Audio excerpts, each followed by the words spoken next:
जुड़े हैं, आपका स्वागत है बिंदास बोल में। महाराज जी, अभी अभी हमने कथावाचकों क्या क्या पक्ष है, क्या उनका मूड है, पक्ष तो खैर सबका मंदिर की दिशा में है, लेकिन किस मार्ग से जाकर यह आंदोलन चलाया जाए पूछा था। अब मैं बाकी साधु संतों का भी क्या रुख है, क्या आप लोग चाहते हैं, क्या रास्ता होना चाहिए या क्या कोई रणनीति बन रही है, यह प्रश्न आपसे पूछना चाहूंगा।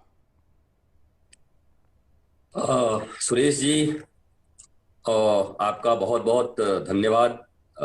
सनातन राष्ट्र, हिंदू समाज और भारतीयता के लिए जो आप निरंतर प्रयास कर रहे हैं, और अभी विशेषकर श्री कृष्ण जन्मभूमि के मुक्ति का जो आंदोलन है, आंदोलन इसलिए कह रहे हैं कि अगर सारे भारतवासी राष्ट्रवादी मिलकर, मैंने पहले भी कहा है कि हमारे पूर्वज एक हैं, अगर वो कोई बाबर और औरंगजेब यहाँ किसी का पूर्वज नहीं है, तो जो वैसे समझ के लोग हैं, वैसे समझ के लोग और सारे राष्ट्रवादी सोच के लोग, अभी विष्णु जी को मैं सुन रहा था कि वो डिसाइड कर लें कि कानून के माध्यम से चाहते हैं कि फिर वो लॉ बना के चाहते हैं, लॉ ऑफ वर्शिप एक्ट को हटाना चाहते हैं, अमेंडमेंट करना चाहते हैं।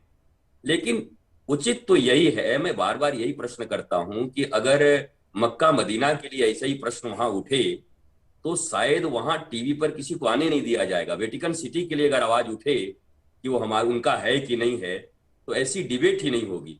ये भारत का दुर्भाग्य है, हम सबों का दुर्भाग्य है। डिबेट होनी चाहिए और सुदर्शन कर चुका है। मक्का में शिवलिंग था, ज्योतिर्लिंग था, और मक्केश्वर भगवान है और उसको भी मुक्त करना है, लेकिन पहले जरा हिंदुस्तान के अंदर के मुक्त कर लेंगे। भारत में ही ये संभव है। हाँ, कि श्री कृष्ण जन्मभूमि के मथुरा में श्री कृष्ण का जन्म और अवतार हुआ कि नहीं, इस पर डिबेट हो रहा है। हमें साबित करना पड़ रहा है भारतवर्ष में कि अयोध्या हमारी है और काशी हमारी। मैं आज काशी में हूं और अभी मथुरा की बातचीत चल रही है। यहां भी मैं देख रहा हूं कि इतना उत्साह है कृष्ण जन्मभूमि को लेकर कि कृष्ण जन्मभूमि जल्दी से जल्दी व्यापक, खूब विराट वहां पर कृष्ण जन्मभूमि में कृष्ण मंदिर बने, जैसे यहाँ विश्वनाथ मंदिर के लिए है। तो भारतवासी, भारतवंशी सब जगे हुए हैं। मैं किसी के विरुद्ध बात नहीं कर रहा, हम तो अपना हक मान रहे हैं। हम तो अपनी राष्ट्रीयता के साथ साथ, कानून के साथ साथ, संविधान के साथ साथ, अब वो केवल एक रट लगाते हैं, संविधान संविधान संविधान। भाई 1991 में आपने ला करके लॉ ऑफ वर्शिप एक्ट लगा दिया, तो संविधान के माध्यम से भी दूर हो जाएगा। जब जनता चाहेगी, सरकार वैसी बनेगी, सरकार वैसी है तो उसको भी हटा लेंगे। यद्यपि विष्णु जी ने अभी कहा कि इससे भी कोई फर्क नहीं पड़ता, वो उस एक्ट के अंदर में आता ही नहीं, क्योंकि वहां सारे चिन्ह अभी मौजूद हैं। और अगर ये जल्द से जल्द हो जाए तो इसका निराकरण होगा, क्योंकि धीरे धीरे चिन्हों को मिटाया जाएगा निश्चित। महाराज जी, ऐसा क्यों होता है कि मुसलमानों की तरफ से हिंदू वकील खड़ा हो रहा है, लेकिन आज तक हिंदुओं की तरफ से एक भी मुसलमान वकील खड़ा नहीं हुआ? ये प्रश्न तो मुस्लिम भाइयों के लिए भी है, उनको विचार करना चाहिए कि ऐसा क्यों नहीं होता। दूसरी बात यह है कि हिंदू तो हृदय से होता है और राष्ट्रवादी हृदय से होता है, सिर्फ जन्म लेने से नहीं हो सकते। हम राष्ट्र के प्रति हमारा हृदय धड़के और हमारा हर एक कर्म राष्ट्रवाद, सनातन धर्म के लिए हो, तब तो हम सनातनवादी, हिंदूवादी और राष्ट्रवादी कहलाएंगे। केवल जन्म लेने से कुछ थोड़ी होता। यहाँ तो सारे लीडर्स भी हिंदू ही हैं, सारे लोग। यहाँ हिंदू कौन नहीं है? यहाँ तो सारे के सारे जितने जिनके पूर्वज हैं, कोई अरब का है नहीं, सबके पूर्वज भी हिंदू हैं। पर आज वो देखिए, बहुत सारे लोग विरोध में खड़े हैं।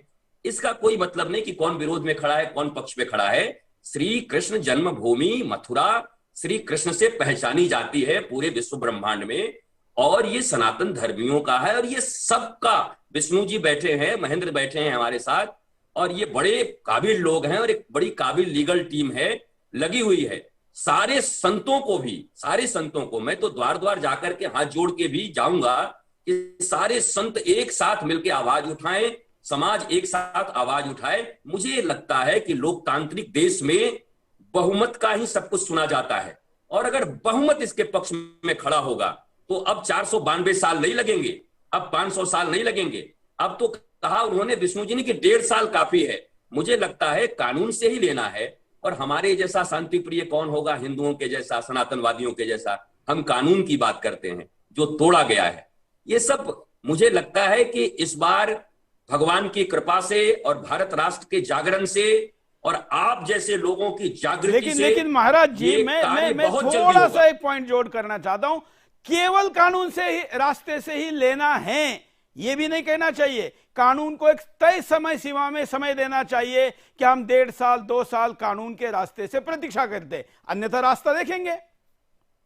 हमारी मांग यही रहेगी कि तय समय सीमा में हमें न्याय दिया जाए, और मुझे लगता है कि भारतीय जनमानस जागृत हुआ है, उसके अनुसार कानून की प्रक्रिया और कोर्ट भी सब जागृत हुए हैं। सब जनमानस के अनुसार ही चलता है। जनमानस जैसा तैयार होता है वैसी सारी चीजें चलती है। जनमानस हमारे पक्ष में है। 80% यहाँ हिंदू रहते हैं और श्री कृष्ण जन्मभूमि से सबको लगाव है, और जिनको नहीं है उन्हें लगाव पैदा करना चाहिए। हम जैसे लोग मिलकर लगाव पैदा कराएंगे, और मुझे पूर्ण विश्वास है, केवल विश्वास करके मैं हट नहीं रहा हूं, इस मार्ग में खड़ा हूं कि श्री कृष्ण लला, हमारे बाल कृष्ण वहां पर जल्दी से जल्दी भव्य मंदिर में और अच्छे से विराजित हो जाए, बिल्कुल, पूरे राष्ट्र का गौरव हो मथुरा। बिल्कुल। मेरा यह प्रश्न है कि वहां के साधु संत, क्योंकि बड़ा धार्मिक स्थान है, एक साथ सारे एक मुख से बोलना शुरू करे तो भी आधा हिंदुस्तान बोलता है, तो वो क्यों नहीं हो पा रहा है? देखिए सुरेश जी, ये प्रश्न करना ऐसा है कि सारी मीडिया एक सुर में क्यों नहीं बोलती, सारी मीडिया वाले एक सुर में क्यों नहीं बोलते, सारे नेता एक सुर में क्यों नहीं बोलते। बात ऐसा है कि साधु संत अपने अपने तरीके से क्या कर रहे हैं, उन पर टीका टिप्पणी नहीं करूंगा। इतना जरूर कहूंगा कि हम अपेक्षा कर रहे हैं, हम टीका टिप्पणी नहीं, हम अपेक्षा कर रहे हैं, अपेक्षा कर रहे हैं। और मुझे लगता है कि हृदय से तो सभी चाहते हैं, पर चाहने से नहीं होगा। आज जैसे सामने आकर सभी लोग इसके पक्ष में आवाज उठा रहे हैं, आप लाखों लाख हमारे शिष्य होते हैं, भक्त होते हैं, कथा सुनते हैं, उसके माध्यम से जागृत करना भारतवर्ष को कहना कि श्री कृष्ण जन्मभूमि में विराट मंदिर होना चाहिए, ये सभी ने करना चाहिए, और मुझे लगता है बहुत कर भी रहे हैं। और जो नहीं कर रहे हैं उनसे अपेक्षा है कि उन्हें करना चाहिए। बिल्कुल। आज करीब एक वर्ष पहले महाराज जी बैठक की थी, आप भी उसमें आए थे, और महेंद्र जी और सारे लोग आए थे, और जितने लोग आए थे जो बाहर थे उन्होंने भी फोन करके कहा था कि हम आंदोलन में साथ हैं, लेकिन 5 अप्रैल पर पिछले वर्ष हम इसलिए नहीं एकत्र आ पाए क्योंकि कोरोना चल रहा था और सरकार का आग्रह था कि इस वक्त मत करिए। लेकिन आने वाला जो 5 अप्रैल है, उस 5 अप्रैल को पुनः मथुरा में सब लोगों ने आना चाहिए, और बैटल ऑफ गोवर्धन के युद्ध में इसको जो मुक्ति दी गई थी उसका स्मरण करना चाहिए, जिससे कि लोगों को इसकी प्रेरणा मिलती रहे, लोगों के साथ ये अभियान जाता रहे, ये जानकारी जाती रहे। और कई लोगों को आज के कार्यक्रम से पता चला होगा कि ऐसा भी कुछ हुआ था। तो हम एक तिथि लेकर अगर लोगों के सामने जाते, प्रतिवर्ष उसको याद करते, तो निश्चित उसका उपयोग होता है। और इसलिए इस बार 5 अप्रैल में चलो मथुरा, ये नारा देना है। महाराज जी की प्रतिक्रिया लेना चाहता हूं, रितेश और महाराज जी। सभी लोग मिलकर, हमारे विष्णु जी, महेंद्र जी, सुरेश जी, सभी लोग मिलकर और पूरे उत्साह के साथ, ये अस्मिता का सवाल है, अस्मिता का। ये साधारण सी बात है, बाबर बड़ा या राम, औरंगजेब बड़ा या कृष्ण, ये तो भारत का प्रत्येक भारतवासी को जानना चाहिए। और मुझे पूर्ण विश्वास है कि श्री कृष्ण जन्मभूमि में कोई गलती राम जन्मभूमि की तरह नहीं होगी। इसे हम बहुत जल्दी शांतिपूर्वक ही हासिल कर लेंगे।